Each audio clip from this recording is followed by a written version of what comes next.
Seguimos la lectura del Mahabharata y estamos en el capítulo 23. Yudhishthira se encuentra con Dharma y vamos a comparar esta historia o este capítulo con el libro de Job y ciertas de las historias. Cuando leemos aquí en el Mahabharata, estamos leyendo en este capítulo un evento significativo donde los 5 hermanos tenían sed y decidieron buscar por aguas frescas donde pudieran saciar su sed. Y nos cuenta el capítulo anterior que se titula El lago de la muerte, que el primer hermano llegó al lago, que veía las aguas frescas para beber y se escuchó una voz que le dijo: no bebas de estas aguas.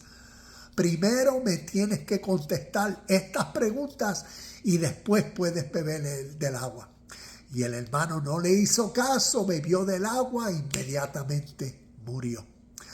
Vinieron los otros 3 hermanos de los 5 y les sucedió exactamente lo mismo. Yudhishthira, el hermano mayor, cuando se acercó al lago, que vio a sus 4 hermanos muertos, sorprendido quedó y reconoció que el lago representaba un ser celestial.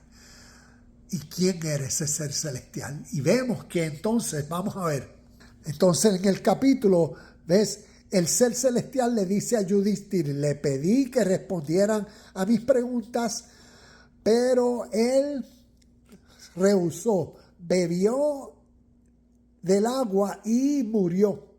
Y le dice: me agrada tu humildad, te pediré que contestes algunas de las preguntas. So vemos que comienza a hacerle preguntas. ¿Qué hace que salga el sol? Yudhishthira le contesta: Brahma. Y aquí, Brahma, yo tengo la triunidad. Vamos a leer un poco y después te comento. Brahma hace que salga el sol. ¿Quiénes son los compañeros del sol? Sus compañeros son los dioses. Y aquí yo tengo Génesis 1.1, Génesis 1.26, o te recomiendo que leas Génesis 1.1 en su lengua original. Busca Bereshit bara Elohim, qué significa Elohim, y verás que es dioses, plural. Y en Job 1.6 vemos la historia de Job. Estamos aquí en el libro de Job y vemos en el capítulo 1, versículo 6, nos dice: un día los miembros, ¿quiénes eran los miembros de la corte celestial? En esta Biblia de estudio, cuando vemos la corte celestial, nos dice en hebreo los hijos de Dios. Y cuando uno busca los hijos de Dios, en hebreo es Ben Elohim, dioses. Un día los miembros, los dioses, los hijos de Dios, los Ben Elohim de la corte celestial llegaron para presentarse delante del Señor. Y el acusador Satanás. El acusador Satanás es uno de los miembros, es uno de los Ben Elohim de la corte celestial. Y considero esto interesante. Primero, porque está describiéndonos Job esta historia como en la corte celestial tienes al Señor, a Dios, a Yahweh, a la deidad, según esta historia, este poema, el poema de Job.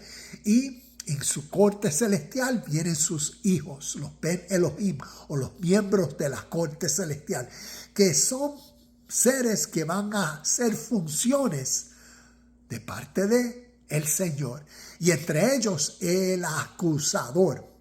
Vemos que la función de este ángel, por decirlo, o este Ben Elohim, o hijo de Dios, es adversaria, es satánica. Satanás viene a ser una palabra hebrea que naturalmente significa acusador, adversario, oponente. Y vemos que el oficio de este hijo divino del Señor es de acusar. Y es interesante ver eso y conceptualizar esta historia desde el punto de vista judeo-hebreo y no de la tradición judeo-romana cristiana, que ven aquí al acusador, al diablo, a Satanás, que vino a hacer todo el escarnecimiento que aparece ahí, cuando el poema nos está diciendo algo totalmente contrario. Entonces, sigamos. Y vemos que cuando continuamos en las preguntas, dice, ¿quién hace que el sol se ponga?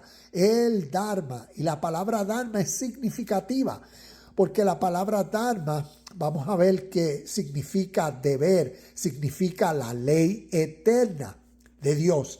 Cuando miramos Mateo 5:18, vemos eso. El Dharma hace que el sol se ponga.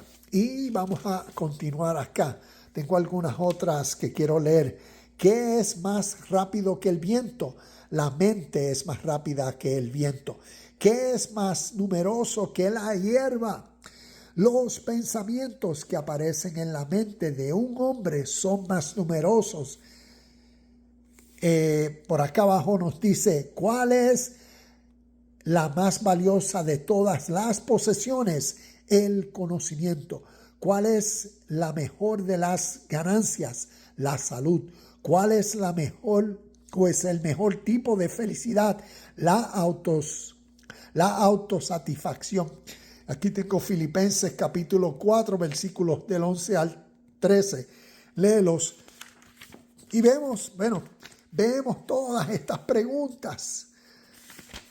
Y cuando miramos, seguimos leyendo acá, que nos dice, ¿qué se dice que el conocimiento? ¿Qué se dice que es el conocimiento? Dice, el verdadero conocimiento es el conocimiento de la divinidad, el conocimiento de Dios. Vemos en Job capítulo 28, versículo 28. Vamos a ver si llego ahí rapidito, 28, estoy acá. 28, ¿qué nos dice? Similar a Proverbios capítulo 1, versículo 7. Esto es lo que Dios dice a toda la humanidad. El temor del Señor es la verdadera sabiduría. Apártense del mal, apartarse del mal es el verdadero entendimiento. Y vemos que ese mismo principio, el Mahabharata, el poema más antiguo de la humanidad, es exactamente lo que nos está compartiendo. Y el Mahabharata son historias que anteceden las historias de la Biblia. Y vemos un mismo sentir. ¿Qué es la tranquilidad? Verdadera tranquilidad es solo la del corazón. Cuando miramos Proverbios 4:23, ¿qué nos dice? Sobre toda cosa guardada, guarda el corazón, porque de él emana la vida. Cuando miramos aquí en Proverbios capítulo 38, vemos entonces lo mismo. El Señor desafía a Job y vemos el número de preguntas que el Señor le comienza a hacer, al igual que como hemos visto acá. Y continuamos. Vemos todo tipo de preguntas. Al final, el ser celestial dejó su horrible forma, en la forma del lago que había causado la muerte, y apareció resplandeciente en su forma natural. Sonrió a Yudhishthira y le dijo, yo soy Dharma, tu padre. Y esto es algo significativo, porque vemos esa revelación que tuvo Yudhishthira de su padre, al igual que cuando miramos a Job. Al final, en el capítulo 42, dice, hasta ahora solo había oído de ti, pero ahora te he visto con mis propios ojos. También Job tuvo una divina revelación. Y veo lo significativo, y aquí pues en 10 minutos estoy tratando de compartir muchos conceptos, ideas, principios, pero espero que esto te continúe motivando a indagar, a procurar conocer más, a procurar leer con más entusiasmo las historias de la Biblia y ver que cada historia, estos personajes son significativos a través de la historia de la humanidad. Vemos cómo del Oriente, el Mahabharata, sus historias han influenciado la Biblia en el Occidente. Sigamos creciendo.